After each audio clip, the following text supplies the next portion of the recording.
kaligtasan ay nasa Diyos lamang. Ngayon ang araw ng kaligtasan mo, kaibigan ko. Baka ang bukas ay di na darating. Buhay mo'y madaling lilipas at magwawakas. Kaligtasan ay nasa Diyos lamang. Kaligtasan ay nasa Diyos lamang.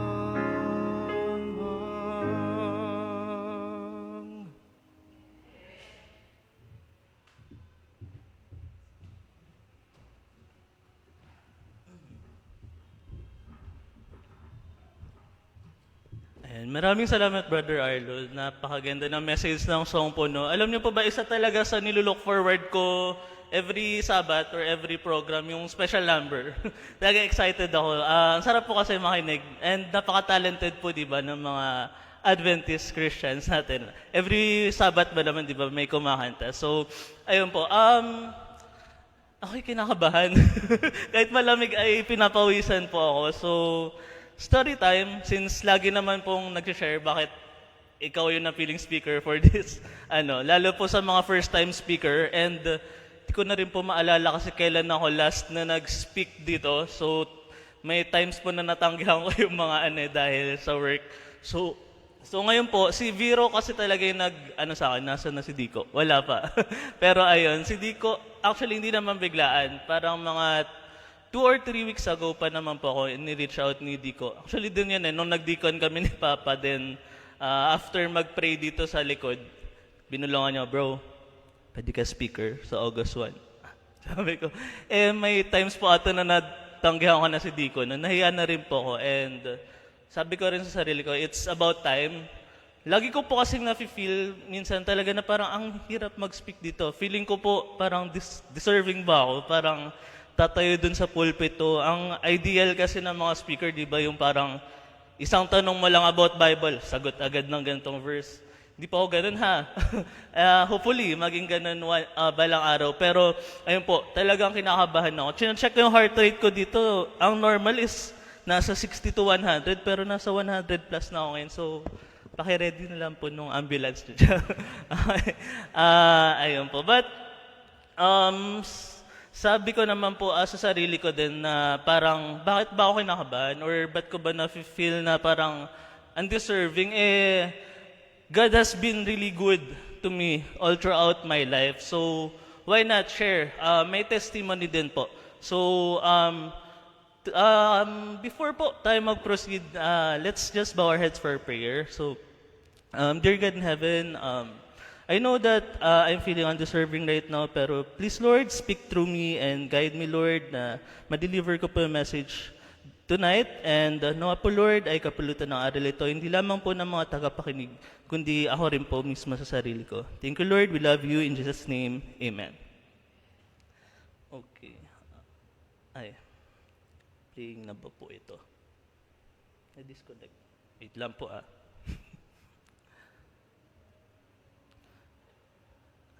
Kasi tayo nasa technology na po talaga, so may mga delay po na ganito, no? Wait lang po, Connect.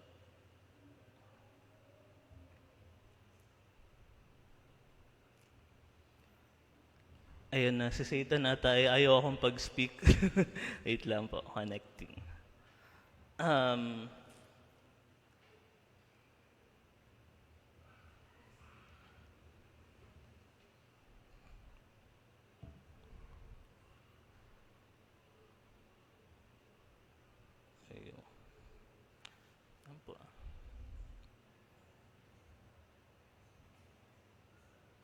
Ayan.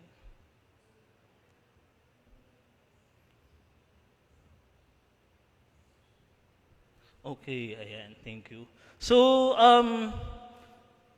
nung sinabi na ako ni Vero last time nga po, ayun, I feel like, wait lang, kaya ko na ba? Pero ayun, sabi ko, nung nag-iisip na ako ng topic, actually hindi po ako nahirapan mag-isip ng topic kasi sabi ko po, feeling ko talaga anytime soon makukuha din ako eh. Inisip ko nga dati nung may health, sabi ko mga i-approach na ako ni Doc. Hindi, buti. Kasi speaker pa pala si Pastor. Kasi lagi ako sinasabihan ni Doc dati. So, pero parang pag i-reach out po ako and mag-i-speak, sabi ko po, alam ko na sa sarili ko kung ano yung magiging topic ko. And ako po kasi bilib na bilib ako ngayon sa mga kabataan natin, lalo, ayan sila Laika, sila Tin, pati sila Jello, di ba nakapag-speak dito, and nakita ko pa talaga, ang dami nilang experiences. So, bakit ako? Mas matanda na nga ako dito, so di ko ba kaya? And I have a testimony din naman po to tell. And kaya po prayer, ang title po ng ating topic for today or tonight is Plug into the Power of Prayer. Sabi ko sa sarili ko na parang ayoko po yung magsasalita lang dito na parang puro basa lang. Gusto ko po yung something na I can really relate to, na experience ko din po sa sarili ko. And all throughout my life talaga pong, ang pinanghawakan ko is prayer. So, ayun po. Una po sa lahat nga, thank you Brother Viro kung nasan ka man, kung nasa biyahe ka man. Actually, nung pine-prepare ko pa lang tong slides ko na to, na-bless na agad ako kasi alam mo, pag day off ko po kasi hilig kong tumambay sa amang cafe. Ganon yung hilig natin ngayon. Tapos, ayan, dadaling ko yung laptop ko. And that time ko nagawa itong aking slides for tonight. And ayun, sabi ko, because of this, na-bless na agad ako kasi nakapag-reflect na agad ako. Parang umuulan-ulan pa nga nun eh. Tapos sa cafe ka din. Ayun, nakapag-reflect ka ng iyong buhay and how prayer really, anong power ang nagawa niya sa buhay ko. So, ayan po, ang sabi dito, 7 days without prayer makes 1 week. So, later on, sa dulo ng slide natin, malalaman natin, bakit ba? Di ba meron kasing 7 days in a week. So, bakit ba 7 days without prayer makes 1 week? So mga kapatid, ito po, there is power in prayer. Sana po never natin ma-doubt na meron talagang power sa prayer.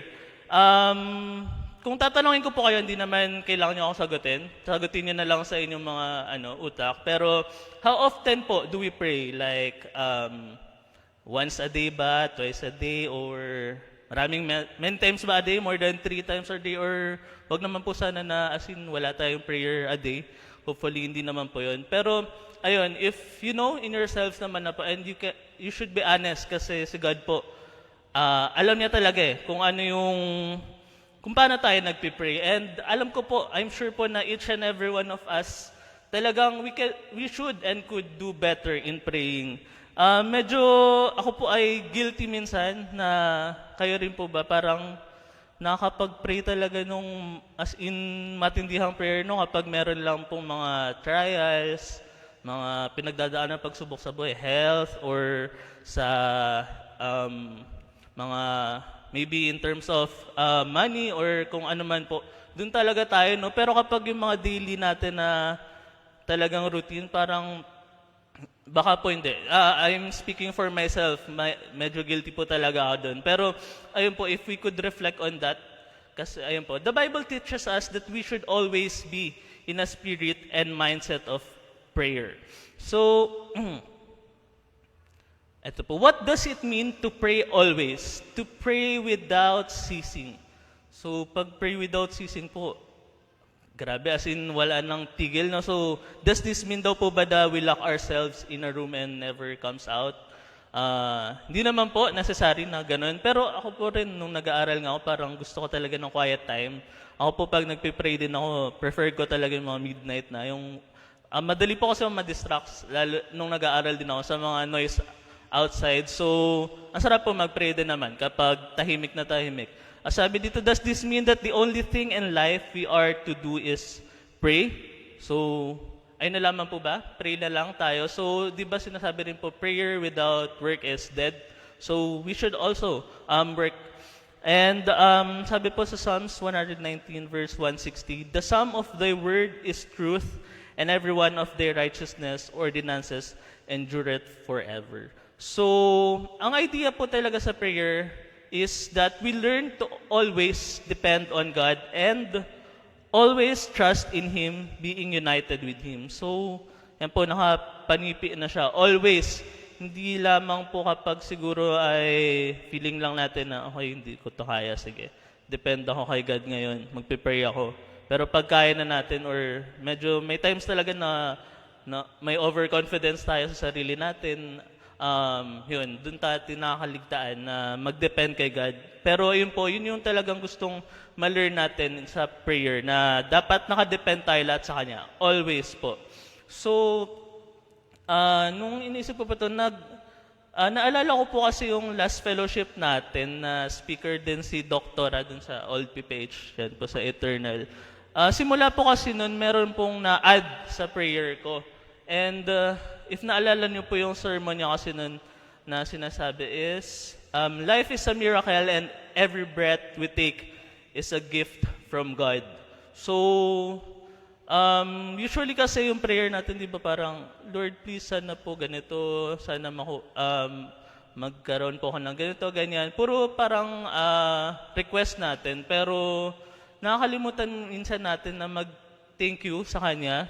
So, ayun po, yun yung na-realize ko. After talaga nung marinig ko yung sermon na yun, every day, naging routine ko na ang una kong pinagpipray is to thank God sa life. Kasi, grabe po talaga, hindi natin alam eh. Ang hirap po na ngayon, huminga tayo, baka kinabukasan hindi na. And naalala niyo rin po ba na parang nag-compute pa tayo nun? Kasi di ba pag nasa hospital na yung isang tao, need na niya ng oxygen. Ang mahal ng oxygen sa hospital. Nakita ko yan yung mga bills nung nag-work ako sa hospital. So, pero ngayon po tayo nakahinga ng freely. So, we should always be thankful. Hopefully ay ma-add nyo rin sa prayer or kung kasama na siya sa prayer nyo daily, it's really good na we give thanksgiving to God every day. Hindi lang po puro request, kundi give thanks to Him. So, the Bible is filled with examples of prayer. So, napakadami po. Hindi na natin may isa-isa yan. Pero, some of the FYI lang here. The longest prayer in the New Testament, sa New Testament po, it is found in John 17. Ito po yung si Jesus ay nagpipray kay God the Father before He is delivered dun sa crucifixion, di ba? To save us from all our sins.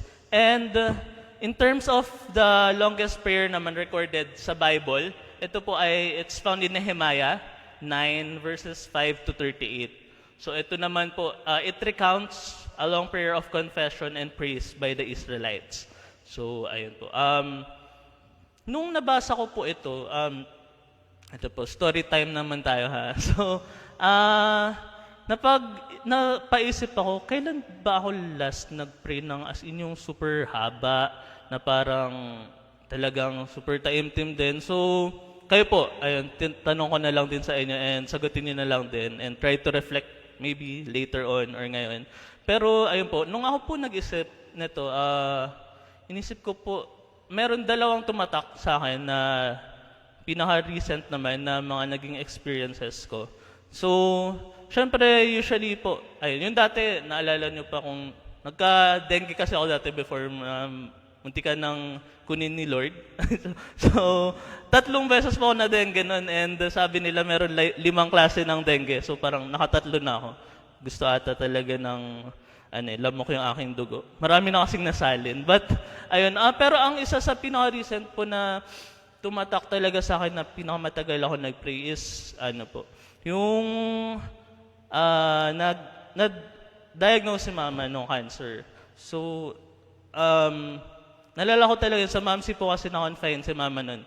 For sure po, marami naman na pong nakarinig din ng kwento na to. Siyempre, si mama rin po, na-share niya yun sa iyo. Pero yun po, naalala ko lang talaga nun, nasa mamsi, then, hindi po kasi typical yung biopsy kay mama nun. Parang, hindi yung kukuha ka lang ng sample nung specimen, kundi talagang ang suggestion ni Doc nun is tanggalin na yung buong bukol kasi medyo malaki na. So, kailangan nasa operation room na si mama, then pagkakuha ng bukol habang tulog siya, ang sabi is, ayun, i-examine na siya and then kapag ma-find out na malignant or cancerous talaga is tuloy na po dun sa operation which is to remove yung isang breast ni mama na affected. Then, kung hindi naman, thankful na hindi yun matutuloy yung operation. So, that time po, matagal ako nag-pray, meron pong chapel, if nakapunta naman ako sa MAMC. So, nagpupunta po ako doon, umalis ako sa room 10. Alam ko kasi anytime soon tatawagin na ako ni Doc kasi magtatawagin ng representative family member. So, naalala ko yung moment din, ang tagal ka talaga doon sa chapel. Hindi na rin alam yun nila mama, syempre, kasi private tayo nun eh. So, ayun, iniiyak ko po talaga dun kasi hindi ko po alam anong gagawin ko. Ang hirap po din siguro, minsan, parang ang hirap pala minsan maging solong anak. Kasi usually, di ba, pag may mga kapatid, ayun, those, thankful ako kasi super supportive naman ng family namin, mga tito, tita ko, mga pinsan ko. Pero iba pa rin minsan, di ba? So, pero sarili naman na tayo. But ayun po, matagal talaga ako nag-pray nun. Then, pagkabalik ko sa room, saglit lang tumawag na yung doktor. So sabi, ayun, punta na nga sa operation room kakausapin. So grabe yung kabog ng dibdib ko noon, syempre. Nanay mo yun eh. So then came the time na yun, sinabi na I'm sorry, the result is positive, so it's malignant. And ayun, we will proceed nga with removing the breast, right breast ni mother mo. So that time parang alam mo yun, sa mga drama talaga, no? Usually may mga ganun naman na parang, eto na yun, paano ko ba ito i-handle? Gusto ko umiyak that time, pero parang mas nanaig na, wait, kailangan kong hindi umiyak, kailangan hindi ako magpakita na weak ako. Kasi, ang pinaka na sasaktan ako na isipin nun is, si mama kasi ay tulog nga nun, nakasedate siya. So, the fact na parang, gigising siya, tapos malalaman niya na cancer nga, positive na, and wala na siyang right breast. So parang, yun yung iniisip ko na, hala, si mama pa naman those times din ay talagang inaatake ng anxiety. So, pag ako nag-show din ng weakness, parang, weak na lang tayo lahat. So, that time, sabi ko, pag gumising si mama, kailangan makita niya na nakangiti pa rin, kailangan strong pa rin tayo that time. So, ayun po. Yun yung pinakita ko naman kay mama nun. Hindi na niya maalala siguro yun. Pero, tsaka po, hindi lang kasi yung operation na nangyari nun. Nagkaroon pa, ewan ko ba kung sabi ko nga, minalas pa ba tayo? Kasi, additional is, nagkaroon pa ng damage dun sa right hand niya, na parang, may nahit ata na nerve yung doctor, pero hindi. Sabi kasi nila, okay naman daw yung naging operation. Pero may nahit po kasi na nerve nun, and hindi niya talaga nagagalaw. If yung nakita niya siya ng first simba po ni mama, dati hindi niya talaga lumobo yung kamay niya, and maski fingers, hindi magalaw. So, sabi namin, ano ba to? Bakit parang, ano nangyari? Meron na nga cancer, may additional pa na ganito. So, pero syempre, of course, isa sa pinagpapasalamat ko talaga nun is,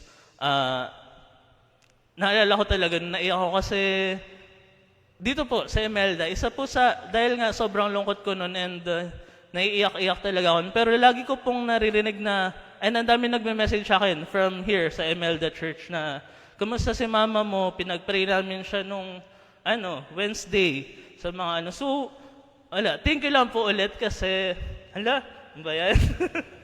Naalala ko tuloy. So, ayun, thankful lang ako sa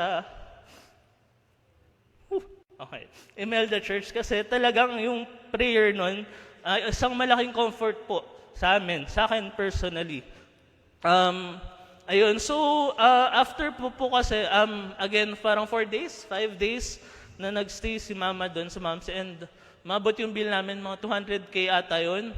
So, sabi nila, saan kukunin to? Pero, salamat talaga sa Panginoon kasi parang, hindi niya hinayaan na, nangyari ito kasi nung nag-work po ako sa hospital, wala akong health card, yung HMO. So, ang laking bagay po nun dahil sa work ko ngayon, parang na-cover po almost all noon, parang sa 200, mga 150 na cover noon. Then, the rest po, nilakad po ni Papa sa DSWD. So, parang lumabas kami sa MAMC ng onti na lang yung binayaran. Thank God po talaga. But, ayun, after po kasi noon yun, kailangan niya pa magpa-PT dahil nga dun sa na-damage na right side ng kamay. Then, after din noon, Next host na kasi yung HMO dahil doon sa cancer nga, 150K na yun. Pero here comes chemotherapy naman. So, okay, and chemotherapy is, magkano ba yun? 20K?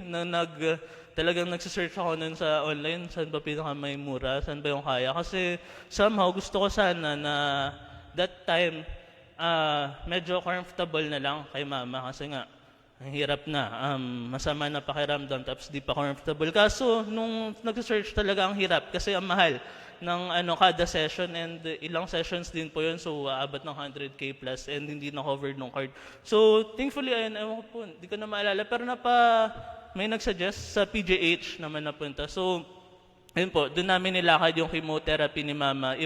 And naalala ko po, may times ng sessions na, ayun, di naman po kasi ako kaya mag-leave every time. So, may times na nakasama ko kay mama and grabe po talaga yung sacrifice din doon. But, it's a blessing din po kasi marami kami doon, mainit doon. Matagal minsan, 7 a.m. nandun na kami tapos matatapos yung session or matatawag ka doon sa pinaka-chemotherapy room mga hapon na at inaabot talaga ng gabi sa sobrang dami po talaga. Pero tiniis po yun namin and di mama kasi po, ayun, hindi nga kaya talaga sa private. But, ayun, naging blessing din yan kasi may mga nami-meet, mga katabi na cancer patients din, nakakapag-share din ng mga stories and yun po, sa mga stories din nila is nakakuha kami ng lakas. So, ayun po, and ayun, na-share ko lang kasi isa nga po yun sa pinakamatagal ko siguro na naging prayer ever since. And ayun po, sobrang thankful kay God kasi prayer really worked doon. At naniniwala po akong isang malaking part din po dito sa Emelda Church kung bakit. Ngayon po si Mama, it's been magto 2 years na ba, Ma? And continuous monitoring po naman si Mama ngayon. Kakamamo lang nga po niya ulit nung isang araw eh. And thankfully, ayan po, tumataba na si Mama and napaka-active naman po niya dito. Nakaka-join siya nung mga activities niya dito. So, ayun po, sobrang saya ko po. Di ko lang siya na-express talaga kay Mama, pero sobrang happy ko po. Kasi ako, pag may narinig lang talaga na hindi masama pakiramdam Mama, pa-check up ka na agad. Ganun. Pero recently po, ngayon po, parang over the past 2 years, ay okay po yung kanyang kalagayan. Kaya salamat po talaga sa Panginoon. And that's through the power of prayer po talaga. So, ayun po. Kailangan haba na ata no story time. Pero, lastly po, share ko naman din, ako naman po, personal experience ko naman sa work. So, most of you po know siguro na ako po ay isang RadTech. Ayan, graduate sa MAMC, RadTech. Ang RadTech po is yan, sa hospital usually, sa X-ray, CT scan. But right now po, wala po ako sa hospital. So it's been over 4 years na hindi na ako nag-work sa hospital. So actually ngayon po ako ay nasa BPO setting, call center. So never in my life na sabi ko, mapupunta sa call center kasi nga, sayang naman pagka RadTech. Pero yung call center naman po namin ay pang medical and sa account po namin all RadTechs din naman kami. So, naging associate ako before pero ang role ko po ngayon sa work ko po kasi is team lead, TL. So, ayun kung familiar kayo, yung anak din natin ni Ma'am, no? Ni Ate LVI TL. No? Pero ayun po ang role ko and ma-share ko lang po bilang thankful ulit ako sa Emelda dahil dito po talaga na-hone yung leadership ko ever since. Sa BAA din naman nun pero nag-elementary ako dito and yun, naging AY leader din ako before, naging district president pa nga ng youth. So, isa po talaga yung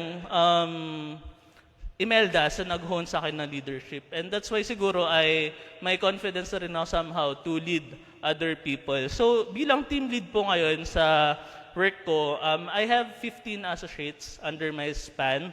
So, imagine niyo po yun, pag anak niyo nga po na 2, 3 lang, o even ako nga mag-isa, parang hirap na, pasaway, kunwari. Pero, yun po yung nararanasan ko. Feeling ko po magulang ako ngayon ng 15 na associates. And yung 15 na po na yun, iba po talaga ugali nila. Meron pong mga pasaway, merong pala absent, tapos ikaw yung papagalitan ng manager, anong ginagawa mo, Louie? Louie po ako dun sa trabaho ko. So, isa po sa nakakatawa nga pong experience ko dun is, meron pong isang associate na talagang pala absent. Parang, naka-work from home po kami. May mga associates po ako nasa Davao, meron din nasa Cebu, at kung saan-saan lupa-lupa. Pero mostly naman nandito sa Manila. Pero yun po, may isa akong associate na talagang pala absent. Ang kulit, sasabihin, sorry TL, di ako makapasok, may power interruption. Taga-Tarlac yun eh. Pero ako po ay taga-Tarlac din, di niya alam. Then may mga kamag-anak ako dun sa parang power company doon. Sabi ko, may sira ba talaga? May power interruption ba? Wala naman. So okay, sige, niloloko ako nito. Pero sige lang, patience talaga ang kailangan doon. And pinaka-nakakatawa is, may time po na nagpaalam sa TL, sorry, hindi ako makapasok, namatayan po ako. Tapos nung pag sa BPO po kasi talaga nanghihingi kami ng documentation, di po kasi kami pwedeng maniwala lang kasi it tends to get abused. So, documentation. So, dahil namatayan, death certificate, ang hinanap ko. Pagka-open ko na email, ang sinend po sa akin, nagulat ako, may mukha nung patay. So, nagulat talaga ako nun. Sabi ko, grabe naman, hindi naman ito yung kailangan ko. Parang, and hindi siya nasa kabaong ha, as in nandun pa sa bed. So, sabi ko, pero ayun, isa lang, tinatawan ako na lang po yung experience na yun. Pero mostly po dito, na-open yung eyes ko and sa BPO setup kasi usually ang thinking is, okay, madali lang yan, paupo-upo lang yan eh, call-call lang, ganyan. Pero dito po ako na-open na parang, ang dami po pala dito sa ganitong kind ng industry na maraming anxiety. Alam niyo po ba may mga nag-open up sa akin mga associate ko na halos hindi ko na alam, parang guidance counselor na rin ako kasi meron po talaga mga naglalaslas na, merong mga TL, magre-resign ako, hindi ko na po talaga kaya, mag-isa po ako sa buhay ngayon, mother ko po nasa abroad, mga ganong cases. So, those times talaga pong wala din naman ako ma-advise na ano, but ang pinaka-advise ko lagi is wag kang susuko eh. Pray tayo. Kumbaga, maging kapital mo yung prayer ha, wag kang susuko. And if you need something or if you need anything or someone to talk to, ayan, chat mo lang ako. Okay, so, and masaya po ako ngayon kasi yung mga yun na nakausap ko, nandito pa rin sila, nasa company pa rin sila, and even some of them ay mga leaders na rin. So, nakakatuwa po na parang, okay, hindi ko alam kung naging somehow naka-affect ako dun sa mga decisions nila in life or sa mga pinagdaanan nila. But prayer po talaga kasi lagi kong binabanggit sa kanila.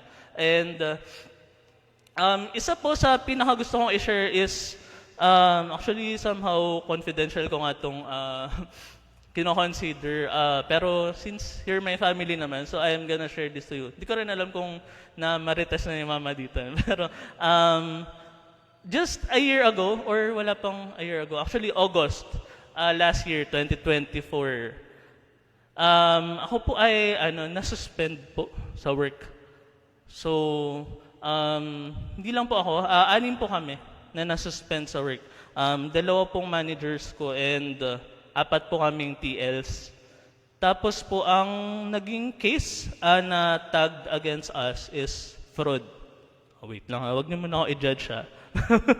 Pero fraud po kasi yun. So, and hindi lang po siya basta-basta ang suspension po kasi parang yung iba suspended for 3 days, 5 days, 1 week. Ako po, umabot po siya almost 3 months.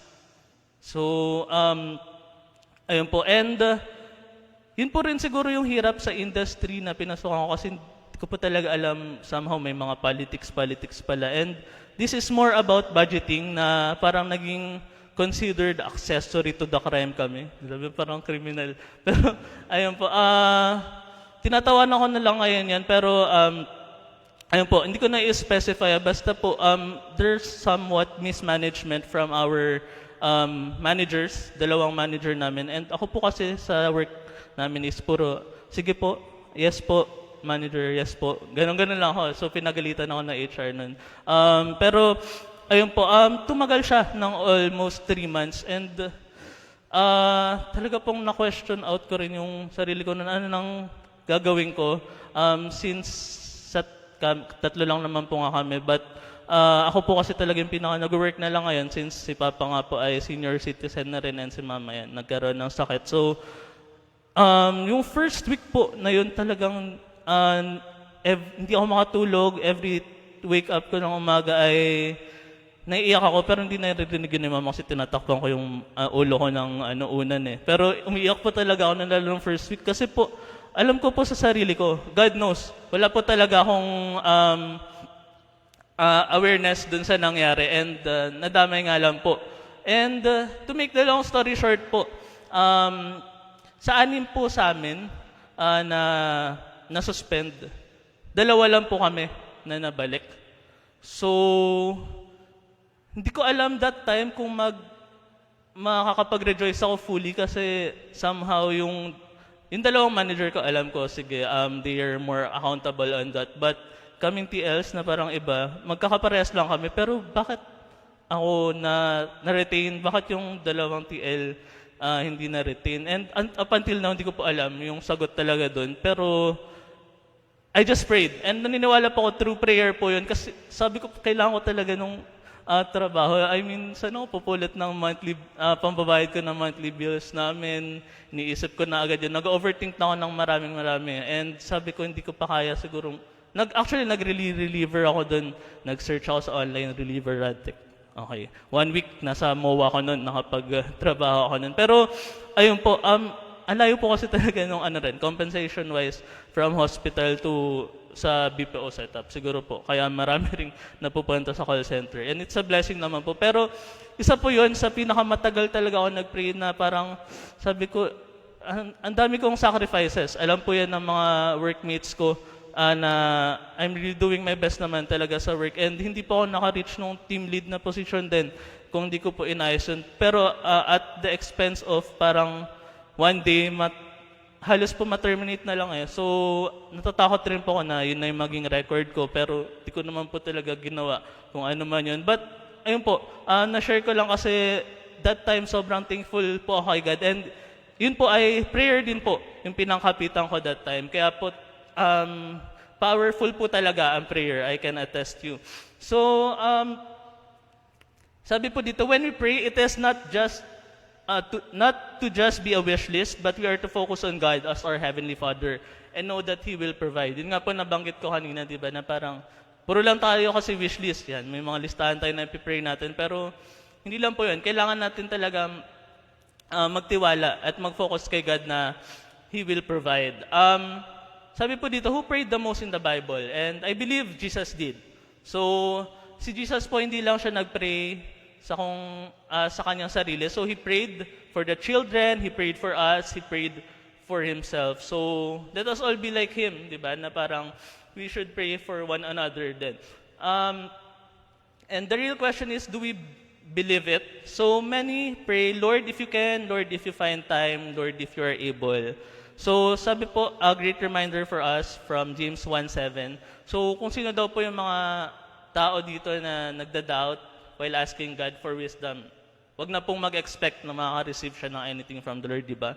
Kasi ba't ka pa nagpe-pray kung nagda-doubt ka din? And sa Matthew 7:11, ito naman po is, ang sinasabi, if you then who are evil, so parang po tayo, considered evil, nakakapagbigay tayo ng good gifts sa children, how much more po yung Father natin in heaven who give good things to those who ask Him. So this emphasizes God's generosity and willingness to answer prayer compared to even the best human parents. So, last 2 slides na lang po. So, ito po, sabi dito, we don't believe in the power of prayer. Pero saan ba tayo naniniwala? So, we believe in the power of God who answers prayer.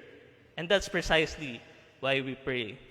So, ito po, napuntan tayo sa conclusion din natin. So, meron po talaga power ang prayer, mga kapatid. And ang question na lamang po nga talaga is, are we using it? Are we utilizing it? And tayo pong Christians, known po talaga tayo kasi na maging prayerful. So it is time that we once again truly become people of prayer. So prayer have the power to change the world. And yan po, si God, nag-aantay lang po talaga yan. Naka-ready lang lagi yung tenga niyan sa atin na mag-communicate sa Kanya. So, and kung meron man po dito mga non-Christians pa, know that we are praying for you po. Mostly naman ata Christians dito. Pero, ayun po. And hopefully na ma-allow natin si God na mag-work sa ating mga buhay. So, mabalik po tayo dun sa unang slide ko na why 7 days without prayer makes 1 week. So, ang sabi po kasi, without God, our week would be sin day, mourn day, tears day, waste day, Thursday, Fight Day, and Saturday. So 7 days without God makes 1 week. So hopefully po ay hindi po maging ganito yung week natin. And let us always connect with God through prayer, and again, let's plug into the power of prayer po. Hopefully ay na-bless po kayo. Happy Sabbath po.